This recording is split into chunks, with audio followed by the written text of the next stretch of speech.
cargo de la patología. Y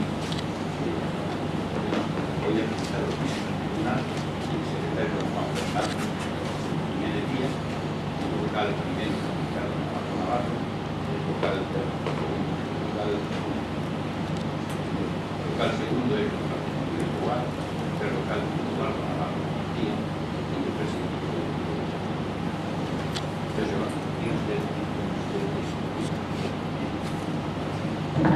Con la venia del tribunal.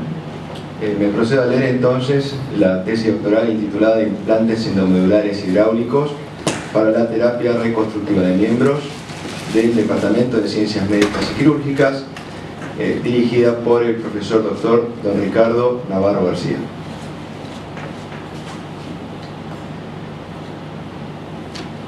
El diseño de nuestra investigación consta con una introducción, una justificación, hipótesis, objetivos, material y método, resultado, discusión y conclusiones. Introducción. Existen patologías que afectan la longitud de una extremidad. Estas pueden ser congénitas como la condroplasia o adquiridas por causas traumáticas, infecciosas o tumorales. En estos casos está indicado realizar la cirugía reconstructiva del miembro afectado para restituir dicha longitud. El primer paso entonces es elongar el hueso. Este proceso debe ser realizado de manera lenta, gradual y controlada para permitir la formación de nuevo hueso y la adaptación de los tejidos blandos circundantes. A este procedimiento se lo denomina cayotasis o osteogénesis por distracción según la escuela americana.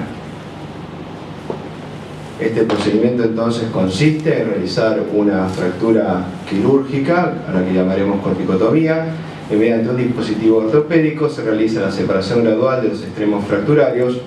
Una vez alcanzada la longitud deseada o permitida, se detiene el procedimiento de elongación.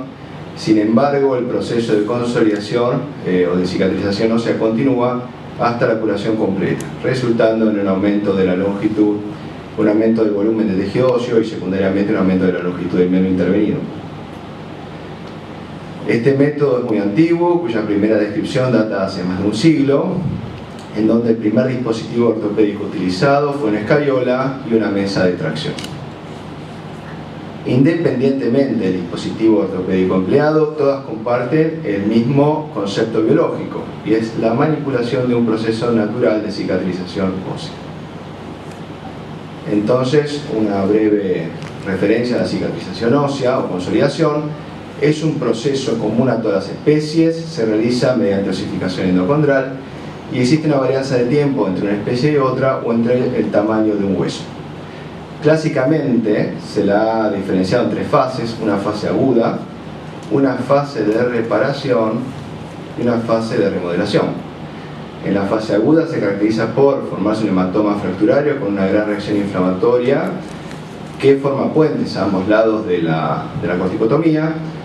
En la fase de reparación, este tejido hemático es rápidamente reemplazado por tejido fibroso, formado fundamentalmente por fibras colágenas e islotes de cartílago en la periferia, y conforma lo que se denomina un callo inmaduro, ya que es dúctil y maleable, se puede manipular en esta etapa. Una vez que dicho callo se calcifica y mineraliza, entramos en la subetapa de reparación tardía, en donde este callo ya pasa a ser maduro y no lo podemos manipular. Finalmente, en la fase de remodelación, los osteoclastos darán la forma definitiva a la cicatrización ósea. Siendo entonces este procedimiento que lo debemos realizar cuando dicha cicatriz es dúctil y maleable, la vamos a focalizar en la fase aguda y de reparación temprana. Si bien este proceso es común a todas las especies, los huesos de las aves, que es el modelo que se va a emplear en el presente trabajo, tiene algunas particularidades. Son estructuras muy evolucionadas, estrechamente relacionadas con el sistema respiratorio de los especímenes, son trabeculares y neumáticos, presentan una corteza delgada y calcificada, por lo tanto una estructura ósea mucho más frágil, y presentan un periodo de osteogénesis más rápido, inclusive llegando en algunos casos a ser de la mitad de huesos de mamíferos de similares tamaños. Los dispositivos empleados para este procedimiento son dos: fijadores externos y recientemente los clavos intermedulares. aunque se puede realizar también de manera combinada en lo que denominaremos long lengthening over nail o elongación mediante un implante intramedular, ya sea cuando se utiliza de manera aislada o de manera combinada. En cuanto a los fijadores externos, que se continúan utilizando hasta hoy en día, fueron realizados o diseñados hace más de medio siglo. La medicina no escapaba a la situación política de aquellas épocas, entonces a Oriente y Occidente se realizaba esta investigación de manera independiente y paralela, sin tener conocimiento de lo que se realizaba en uno y otro lado del planeta. Mientras que en Oriente el profesor Gabriel Abramovich Ilizarov, un médico judío de origen polaco, diseñó un fijador externo circular que realizaba una velocidad de elongación lenta, 1 milímetro por día, priorizaba un gran respeto por las partes blandas y un respeto por el periósteo. En Occidente se utilizaba el fijador externo monoplanar unilateral de Wagner con una velocidad de elongación bastante más rápida, que al final de dicho procedimiento debería ser convertido a reducción abierta y fijación interna. La gran ventaja del método oriental es que fue el primero en aplicar las ciencias básicas a los procesos de consolidación. Por lo tanto, recién en 1980 se pudieron comparar ambos procesos, ambos métodos, otorgando mejores resultados al método oriental. Un profesor español en 1983 fue quien finalmente aplicó el método de Ilizarov mediante el fijador externo de Wagner, demostrando que el problema era el método y no el implante. De esta manera se dio por finalizada la controversia y ambos fijadores externos pueden utilizarse de manera similar con resultados comparables. Un profesor de la Universidad de Pamplona. En cuanto a las ventajas de los fijadores externos, cuentan con que son económicos, presentan una técnica quirúrgica simple, permite la manipulación y control directo del proceso, y como inconvenientes es que son extremadamente dolorosos, son mal tolerados, presentan una alta incidencia de infección en el trayecto de los elementos transfixiantes y presentan un alto índice de consolidación viciosa. En cuanto a los clavos intramedulares, son relativamente recientes, se trata de los últimos 15 o 20 años, son todos contemporáneos y al igual que lo que ocurría con el método de los fijadores externos, fue realizado de manera independiente por diferentes grupos de investigadores sin tener un claro conocimiento de lo que hacía uno y otro, sin haber intercambio de información. Estos se pueden clasificar de acuerdo al mecanismo de elongación empleado, en mecánicos, motorizados e hidráulicos. En cuanto a los modelos mecánicos, estos se activan mediante el giro del miembro. El paciente percibe un chasquido que activa el mecanismo interno de elongación. En cuanto a los motorizados, se aplica energía mediante un pulsador externo que es recogida por un catéter ubicado a nivel subcutáneo, y esto permite activar el mecanismo electromecánico. En cuanto al clavo hidráulico, con permiso del tribunal, procederé a su descripción de desarrollo y funcionamiento para realizar su principio más inteligible. Como comenté anteriormente, en el periodo inicial de desarrollo no se contaba con ninguna información de los otros ejemplares, por lo tanto, se partía de una premisa en donde lo único que se conocía era que tenía que ser telescopado para permitir la elongación, que debía contar con una estabilidad intrínseca antirrotatoria. Con los medios disponibles y la tecnología disponible en aquel momento, y entendiendo que debería ser lo suficientemente segura para ser aplicada a los seres humanos, finalmente dos mecanismos para activarlo fueron considerados: algún tipo de mecanismo mecánico o algún tipo de mecanismo hidráulico, previendo que adaptar un tipo de dispositivo mecánico a unas dimensiones tan pequeñas como es un implante, y cuando este tenía que ser aplicado contra resistencia se podría llegar a causar una gran incidencia de atascamiento, finalmente se decidió por el principio hidráulico. Acabo de escribir entonces un sistema cilindro-pistón hidráulico, pero este cilindro-pistón hidráulico, para tener estabilidad antirrotatoria, debe ser acoplado a una estructura externa. Esto sería impensable si hablamos que el mismo implante debería ser quien otorgue esa estabilidad antirrotatoria. Esto se resolvió mediante el agregado de una boquilla semicircular en el extremo distal del cilindro y aplanando una de las caras del pistón. De esta manera se logra un encaje recíproco entre ambos componentes y se logra la estabilidad antirrotatoria. Faltaba definir entonces a través de qué mecanismos le íbamos a inyectar el líquido. Con algún dispositivo externo intolerable para el paciente no podíamos pensar en ese caso en una bomba hidráulica. Entonces, con lo que estábamos familiarizados fue una jeringa. La jeringa es muy eficiente a la hora de aplicar volúmenes, pero no es eficiente a la hora de ser aplicado contra presión y tampoco impediría un reflujo del líquido al interior de la jeringa en caso de haber resistencia. Del otro lado, entonces pensamos que la mejor forma de aplicar presión sería una prensa, y de esta manera surgió el concepto de jeringa roscada, que cuenta con un émbolo roscado que a medida que se hace girar se hace avanzar el líquido. Faltaba conectar estos dos elementos a través de un catéter de poliuretano de habitual uso en medicina. De esta forma queda configurado el concepto básico, que consta de una jeringa roscada que al hacer girar el émbolo hace pasar el fluido al sistema cilindro-pistón antirrotatorio. Este método cuenta con diferentes patentes y publicaciones a nivel internacional.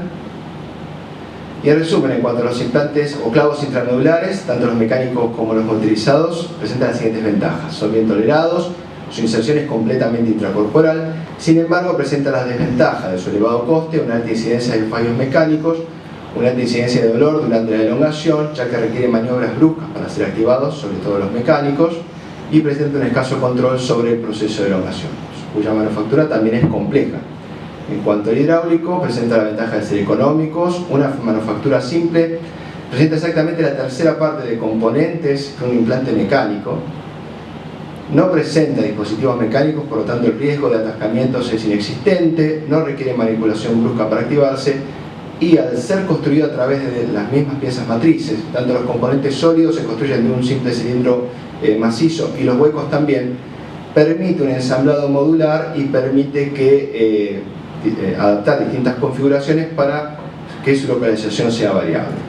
La gran desventaja es que no ha sido aplicado a seres humanos y que continúa requiriendo un conector extracorporal para activarse. La simplicidad de ese diseño ha permitido adaptar los distintos huesos de la anatomía humana, como se está continuando hasta hoy en día adaptando ese diseño original básico. En este caso vemos una adaptación para la anatomía de una tibia. Y distinto de la técnica, estos procedimientos cuentan con los inconvenientes ya enumerados y limitada difusión de los métodos más modernos debido a su elevado coste.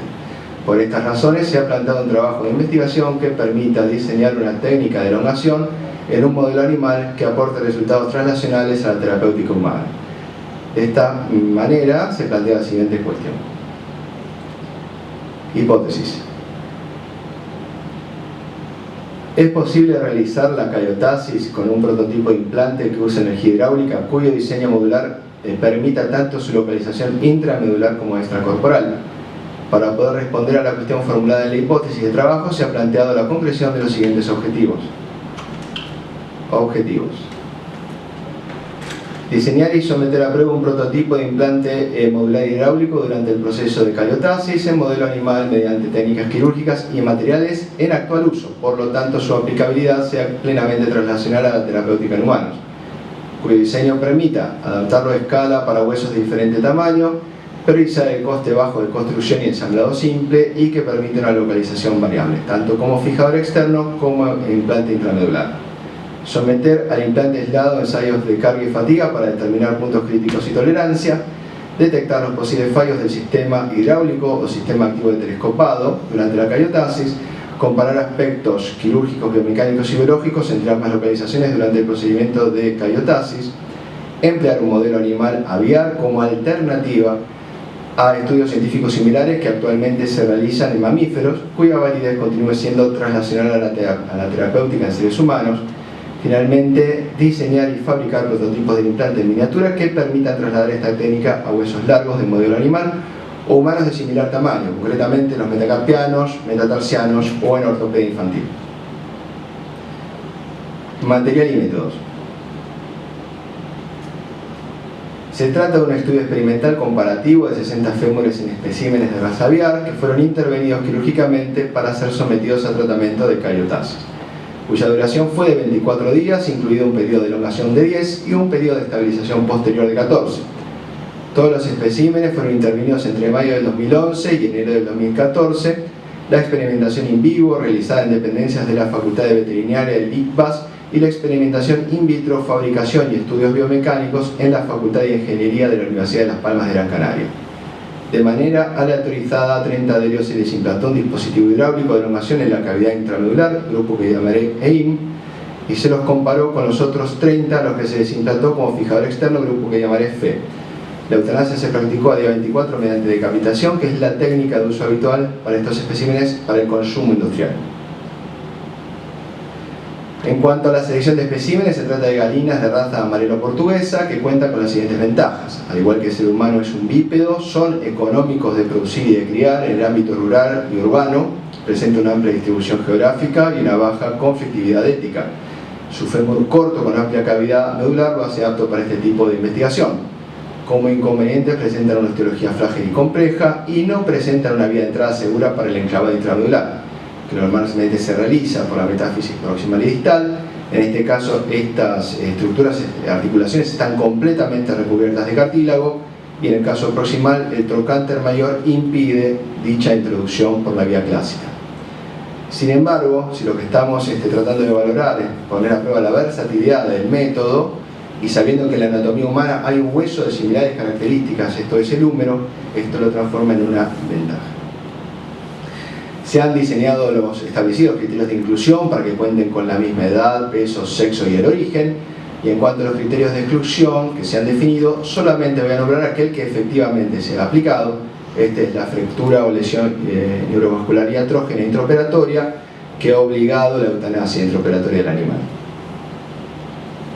De esta manera, el Departamento de Ingeniería Mecánica de la Universidad de Las Palmas de Gran Canaria ha logrado exitosamente adaptar el principio del implante a unas escalas muy pequeñas, ya que el diseño es simple y así lo ha permitido. Aquí lo vemos con todo su set de colocación, en las fotos centrales con elementos con los cuales estamos relacionados. Estamos hablando de diámetros menores de un bolígrafo, para que se den una idea. Y aquí lo vemos colocado como quedaría en un espécimen cadavérico. El implante estaría dentro de la cavidad endomedular y lo único que saldría es el catéter que va conectado al controlador.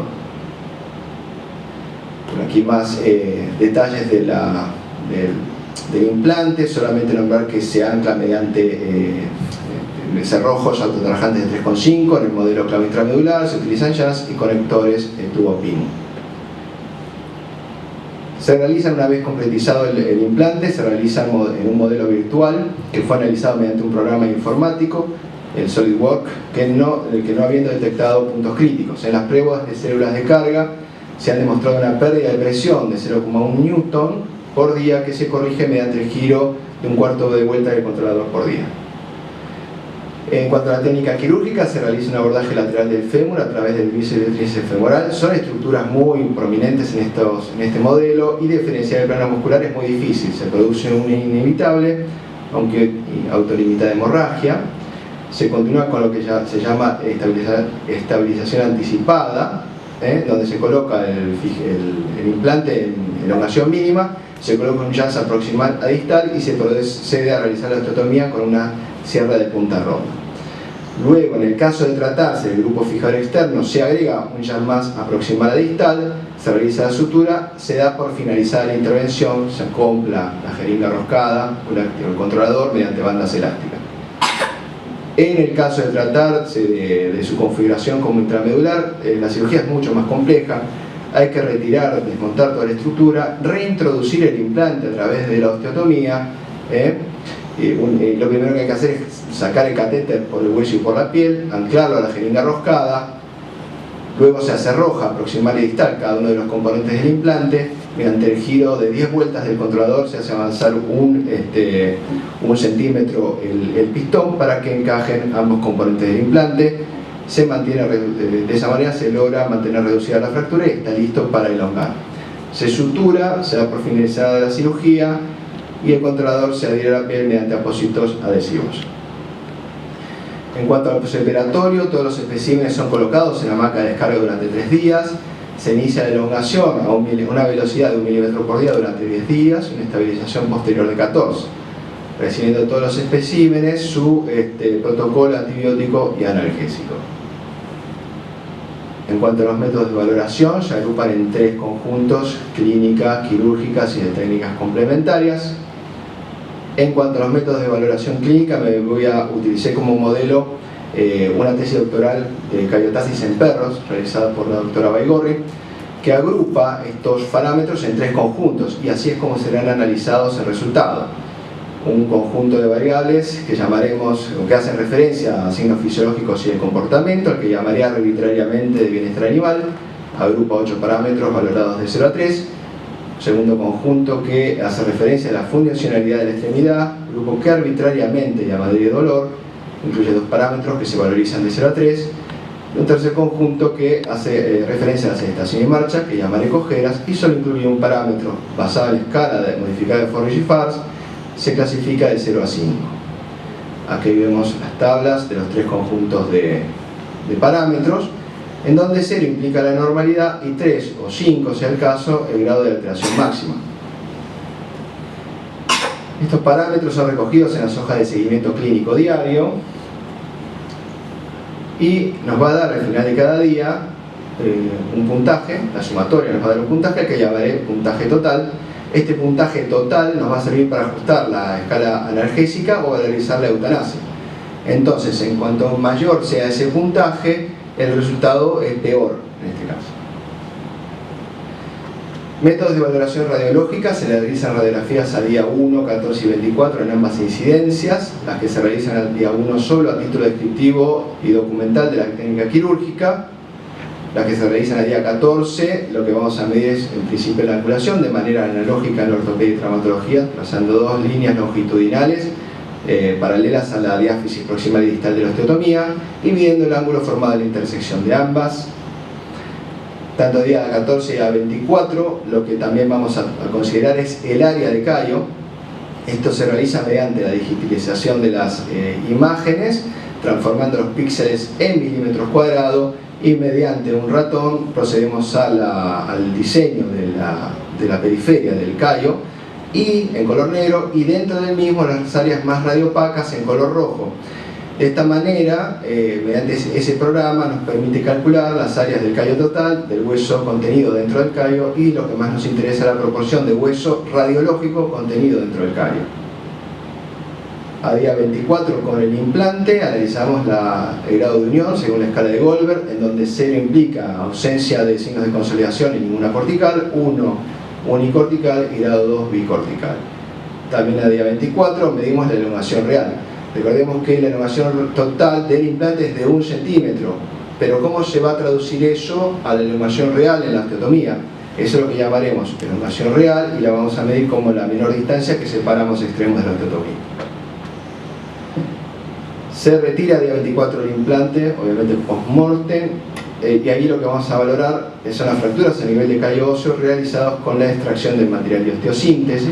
Aquí vemos el implante colocado, lo retiramos y nos vamos a concentrar en esta región. Se realiza un método de valoración biomecánica, en donde se extraen ambos fémures y se someten al servo hidromecánico de apoyo en 3 puntos, Instron 1332, esta es la máquina. Y esto nos va a permitir obtener las propiedades básicas de biomecánica, las 3 propiedades básicas de biomecánica, que son la rigidez, la deformidad precolapso y la energía necesaria para el colapso. En cuanto al método de valoración histológica, se realiza una técnica de rutina de hematoxilina y eosina, se realizan cortes progresivos hasta encontrar los más representativos, luego se procede a la tinción propiamente dicha.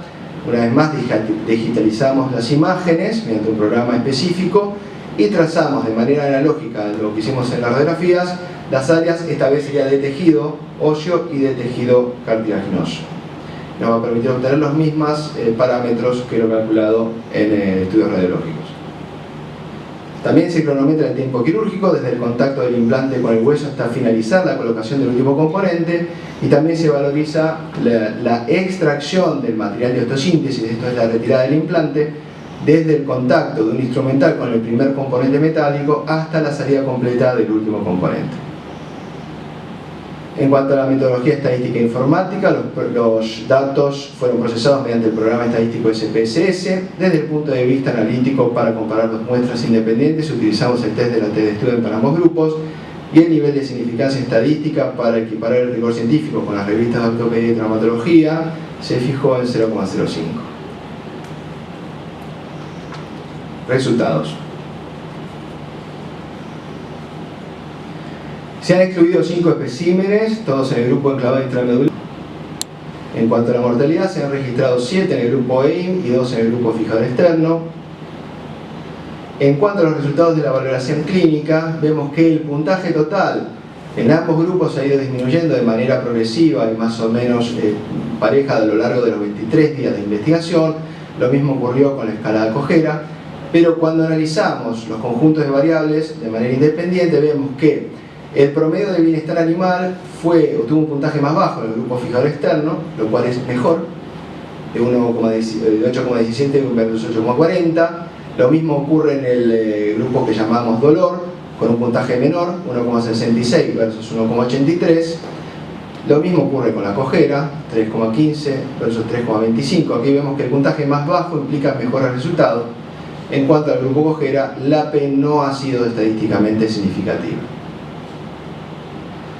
En cuanto a los resultados de la valoración radiológica, tanto a día 14 como a día 24 presentan menor angulación el grupo enclavado intramedular respecto al grupo fijador externo, como lo vemos de manera ejemplificada en esta imagen. En este caso es de aproximadamente la mitad de angulación en el grupo enclavado intramedular. Y en cuanto a la angulación real, la elongación final real ha sido mayor en el grupo enclavado intramedular respecto al fijador externo. Vemos que aquí respeta más la diferencia de la osteotomía respecto al implante que en este otro grupo del fijador externo. En cuanto al promedio de unión, se ha registrado efectivamente una ligera diferencia de 1,30 a favor del grupo enclavado intramedular versus 1,26. No se han registrado signos de no unión en ninguno de los especímenes. Continúo con los resultados de la evaluación radiológica. En cuanto a la área de hueso y de callo, ha sido mayor en el grupo fijador externo, tanto a día 14 como a día 24. Pero lo que más nos interesa es el cociente de cuánto hueso hay dentro de ese callo total. A día 14, en el grupo enclavado intramedular teníamos que es de un 42% versus el 36% en el grupo fijador externo y de un 53% a día 24 versus un 49%. Por lo tanto, tenemos una mayor madurez radiológica en el grupo enclavado intramedular. Aquí, para ejemplificar, estas radiografías corresponden a las sacadas a día 24, estas dos más ampliadas, perdón, a día 14, estas 4, y estas dos son las sacadas a día 24.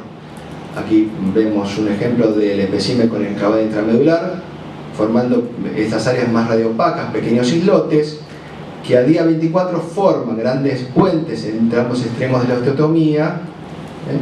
Y aquí lo mismo ocurre en el fijador externo, pequeños indicios radiopacos que al final del día 24 forman grandes puentes y mayores áreas radiopacas. En cuanto a la retirada o extracción del material de osteosíntesis, estas imágenes corresponden al enclavado intramedular, estas 3 al fijador externo. No se han registrado signos radiológicos de fractura iatrogénica cuando se extrae el implante. Permítanme ver aquí detalles de los radiopacos, de los elementos transfixiantes que se han dejado, pero lo que valoramos acá es que no ha habido refractura a nivel de callo óseo. En cuanto a los resultados de la valoración histológica, vemos que el área histológica correspondiente a hueso ha sido similar en ambos grupos. Sin embargo, existe mayor área de cartílago en el grupo fijador externo respecto al grupo enclavado intramedular. Nuevamente, vemos que el porcentaje de tejido óseo en el grupo enclavado intramedular ha sido mayor respecto al grupo fijador externo. Para ejemplificar, vemos aquí un ejemplo del grupo enclavado intramedular, corte histológico a 60 aumentos del enclavado intramedular, a 60 aumentos del fijador externo, y 3 áreas a 100 aumentos, proximal, distal y media del callo correspondiente al enclavado intramedular. Vemos que es más semejante a las 3 áreas. En cambio, en el fijador externo vemos una mayor proporción de tejido cartilaginoso, sobre todo en el área media.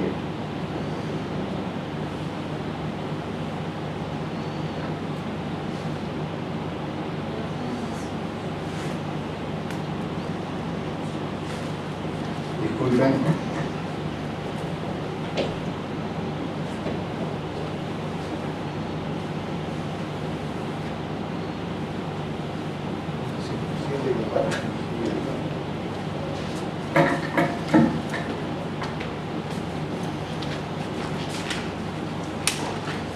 En cuanto a los resultados de la valoración biomecánica, van en la misma línea que los resultados de la valoración radiológica e histológica. Se han comparado el fémur intervenido en cada grupo con el fémur sano. Esto corresponde al fémur sano, estas columnas naranjas claras. Y esto, por ejemplo, en el grupo de enclavado intramedular, presenta una rigidez inferior al control sano, pero a su vez presenta una rigidez mayor al grupo fijador externo. Esto lo que está evidenciando es que, si bien en cada una de las variables, como ocurre con deformidad, y como ocurre también en el área bajo la curva de tensión-deformidad, se asemejan más las propiedades biomecánicas en el grupo enclavado intramedular respecto al grupo fijador externo. Sin embargo, nunca llegan a alcanzar las mismas características biomecánicas.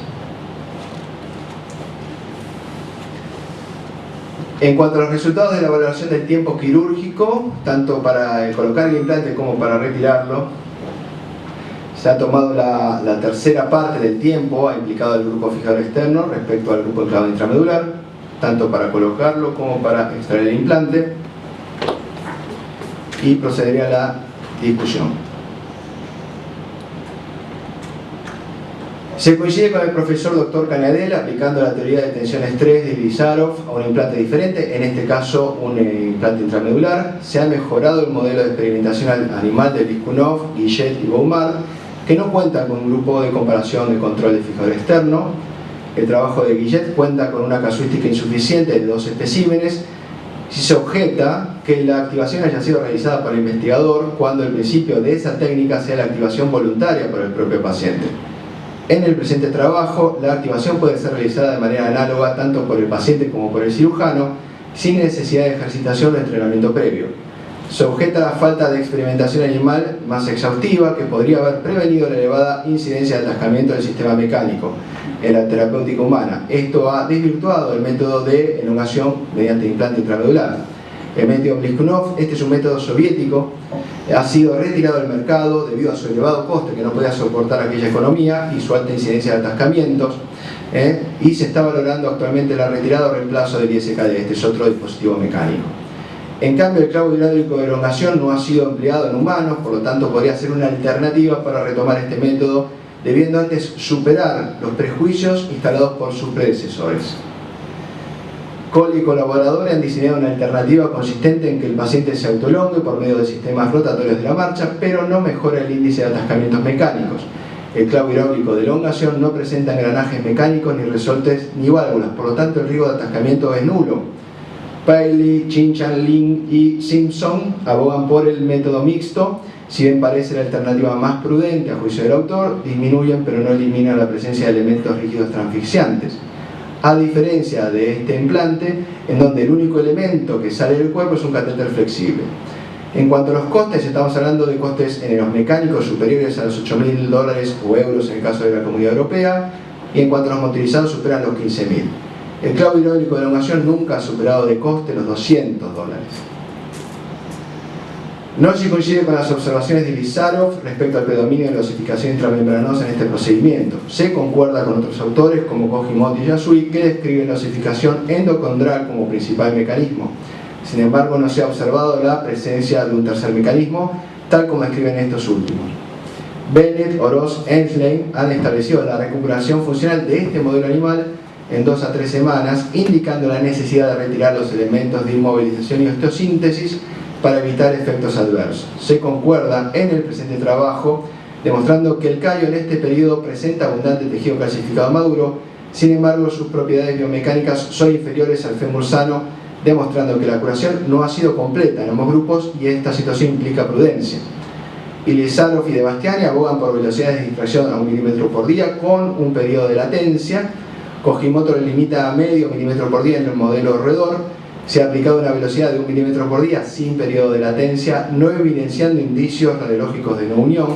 Se coincide con que el procedimiento debe realizarse a baja velocidad, pero se difiere que existe una velocidad única. En cambio, se propone establecer márgenes de seguridad que deben ser definidos en base a los diferentes estudios. Chisardi y colaboradores han descrito fenómenos de osteoporosis secundarias a la redistribución mineral y degeneración articular posterior al mes de la fractura en este modelo animal. En este experimento, tales complicaciones no han sido observadas, ya que el espécimen se sacrifica antes. Tampoco se ha aplicado tratamiento de rehabilitación para considerar el miembro formalmente curado. Sobrepasa el alcance del presente experimento su aplicación terapéutica en aves. En cambio, este es un modelo de experimentación animal que dura hasta el periodo en el que se considera segura la retirada de la osteosíntesis, sustentando que dicho periodo ha sido correctamente estimado mediante los estudios histológicos biomecánicos realizados en la necropsia. Esta es otra limitación que implica prudencia. A diferencia de lo propuesto por Bliskunov, Guillet y Baumard, no se ha hallado menor índice de dolor utilizando el método de enclavado intramedular respecto al fijador externo. Por el contrario, según nuestra valoración, ha sido peor en el grupo enclavado intramedular, debiendo aclarar que en este grupo la implantación se ha realizado por una vía no convencional, esto es más traumática, o sea, a través del foco de fractura y con una mayor manipulación de los tejidos blandos. Se coincide con los resultados de Paley y Simpson, asociados a un callo más maduro y menos voluminoso cuando se utiliza la estabilización intramedular, por lo tanto esta es más fisiológica.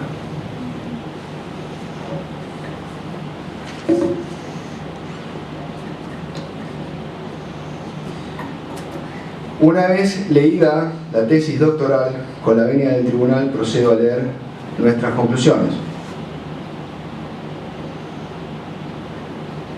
Primera, es posible realizar la cayotasis con un prototipo de implante antirrotatorio que use energía hidráulica, cuyo diseño modular permita tanto su localización intramedular como extracorporal.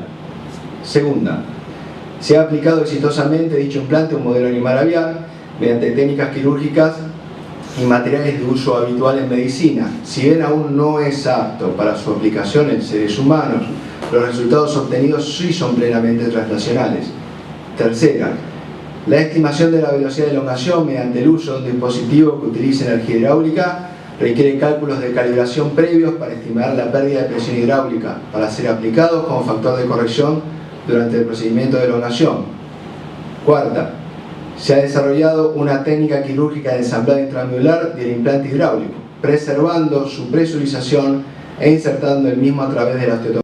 El prototipo ha superado exitosamente los ensayos de carga y fatiga in vitro e in vivo, no habiéndose detectado puntos críticos de diseño.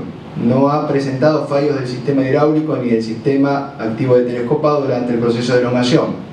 Sexta, se ha logrado diseñar con éxito un nuevo modelo de experimentación animal aviar para el estudio de la cayotasis en huesos diafisarios de pequeño tamaño, utilizando mini implantes, siendo translacional a otros modelos animales o huesos humanos de tamaño similar, por ejemplo en metatarsiano del adulto o en ortopedia infantil.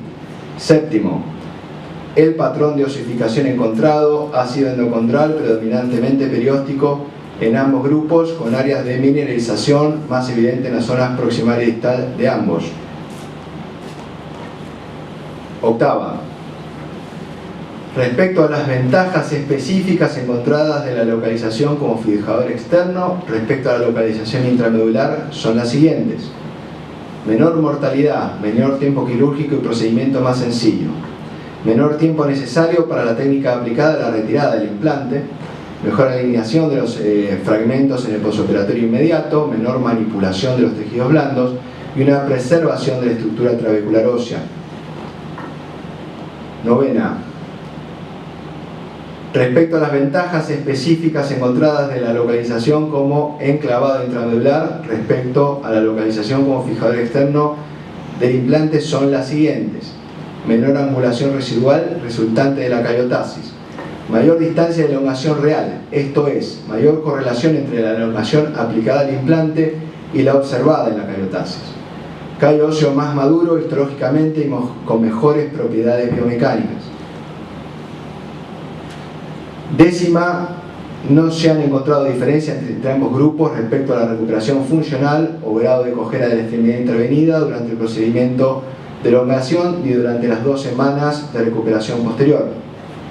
Décimo primera y última, la determinación del tiempo del tratamiento aplicado ha sido correctamente estipulada a 24 días.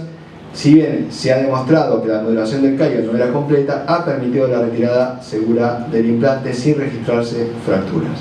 Muchas gracias.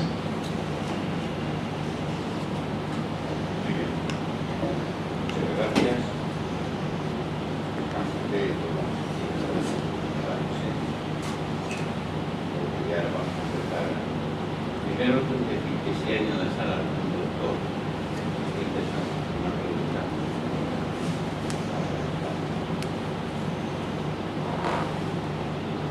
Entonces, si el doctor se quiere intervenir como director de tesis, ya no vale.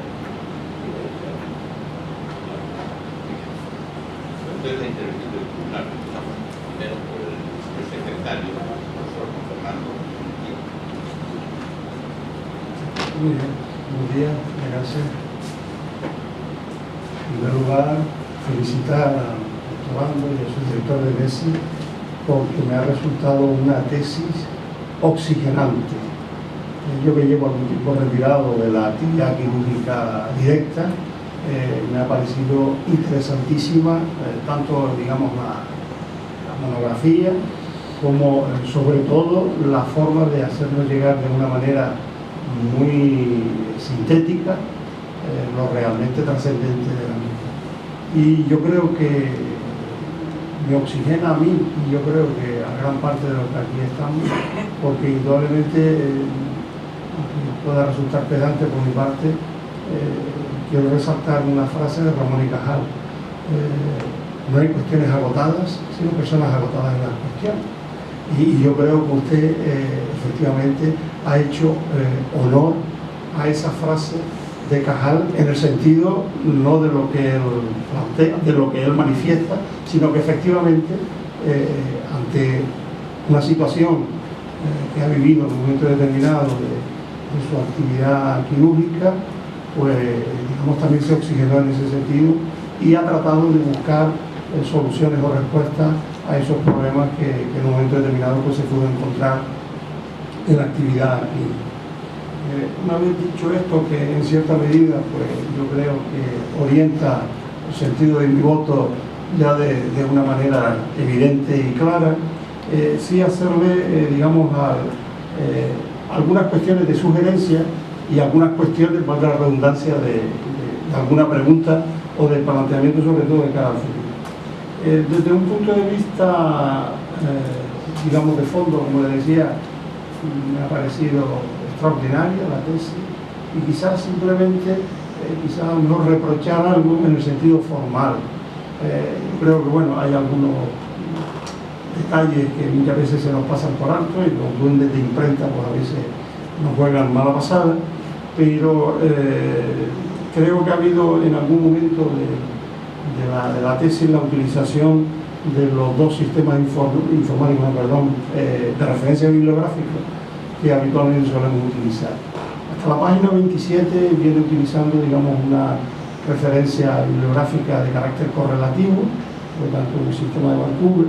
A partir de la página 28 pues empieza a introducir un formato que está en la órbita de lo que es el sistema de Harvard o el sistema de la APA americana.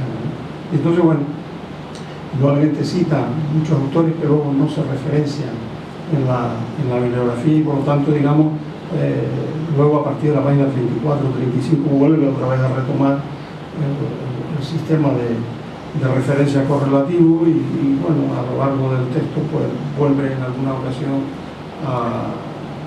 digamos, a pecar o a introducirse ese pequeño detalle de no tener bien identificado un sistema de referencia bibliográfica. Pero ya digo, eso es más una sugerencia de cara, bueno, a futuros planteamientos de otros trabajos que usted pueda realizar. Eso, digamos, como sugerencia. Como preguntas o como cuestiones, el Departamento de Ingeniería Mecánica de nuestra universidad, digamos, resolvió pues aquellos problemas o aquellos detalles desde un punto de vista técnico que a lo mejor pues, el diseño podía presentar. La duda me surge, no la duda, sino la pregunta es ¿por qué esa parte, digamos, de diseño, de puesta a punto del prototipo se confecciona, sobre todo a través del Departamento de Ingeniería Mecánica, aunque ha nombrado también a nuestro ITC? ¿Por qué después la parte, digamos, experimental en el animal la hace en el Instituto Abel Salazar de la Facultad de Veterinaria de Oporto y no, por ejemplo, en la Facultad de Veterinaria nuestra. Con permiso, primero agradecerle tanto sus primeras palabras amables y las sugerencias para mejorar en cuanto a los formalismos de la tesis, que no le quepa duda van a ser implementadas. Le agradezco. Segundo, en cuanto a la utilización, permítame la expresión, se han golpeado muchas puertas. Y no en todos los casos, por ejemplo, en cuanto a por qué en el ICBAS y no en la Facultad de Veterinaria. Me ha personado en la Facultad de Veterinaria, no contaban con instalaciones para soportar este número de especímenes aviares, y en Portugal, que es donde actualmente resido la mayor parte de mi tiempo, el ICBAS sí contaba con estudios para investigación aviar. Lo mismo ocurre con el Instituto de Ingeniería Mecánica de la Universidad de Las Palmas de Gran Canaria, gracias al doctor Oscar Martel, que se ha prestado y ha sido entusiasta para la investigación, me ha permitido llevar a cabo la parte de investigación biomecánica. Pero se han golpeado innumerables puertas para tratar de agruparlo geográficamente mejor, pero muchas veces un investigador se topa con este tipo de falta de respuesta de las instituciones.